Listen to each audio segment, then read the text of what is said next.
Should you buy ships in Star Citizen? No. Thanks for watching.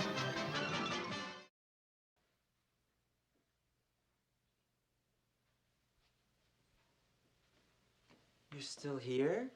Allow me to elaborate. Should you buy ships in Star Citizen?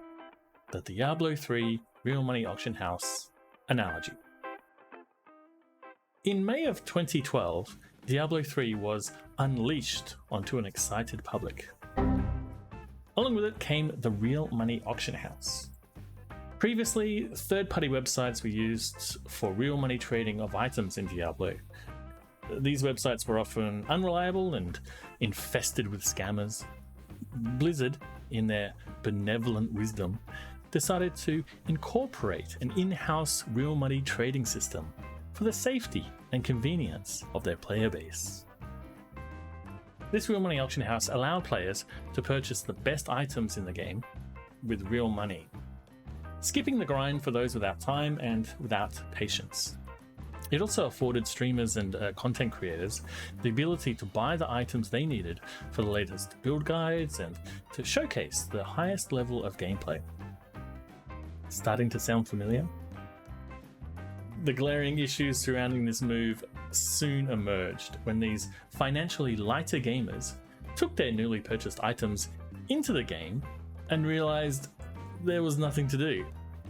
The cycle of grinding for drops to grind higher content for better drops had been circumvented. They'd successfully bypassed the grind, but they'd made actually playing the game redundant. Instead of pushing higher and higher tiers of difficulty for the best items, players trolled the auction house instead, because it had become the best way to acquire gear. Most abandoned the game soon after, decrying this lack of content. Some avoided the real money auction house from the very beginning, choosing instead the self-found route.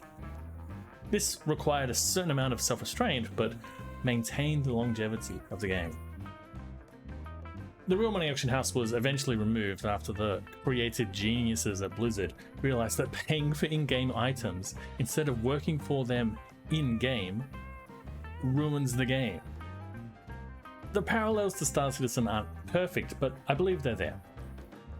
In Star Citizen, streamers and content creators are financially incentivized to buy the latest ships to showcase first looks or reviews on their channels.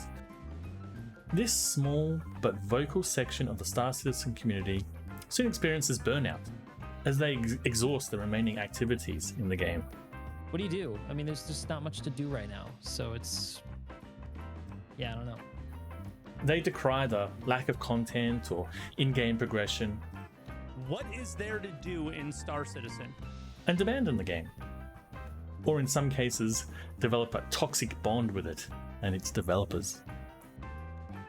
As anyone with a starter pack can tell you, there's actually quite a lot of content in Star Citizen if you don't pay to skip the grind.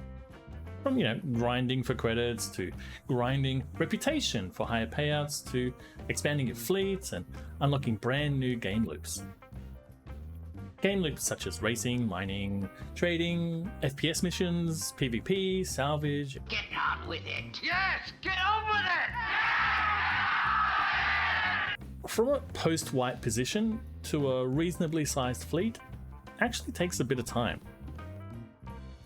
Admittedly, there's an endgame issue, but I feel like the early to mid-game is actually in a better spot than some people will have you believe. Ultimately, you're an adult, you can spend your money however you want. If you don't want to grind every time there's a wipe, if you simply want to support the game, go ahead. But in my opinion, the best way to experience Star Citizen is the self-found route. So I'm going to continue my journey with my humble Aurora, and I'll see you in the verse. Thanks for watching.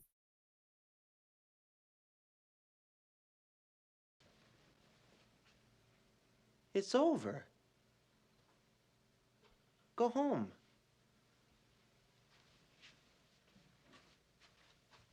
Go.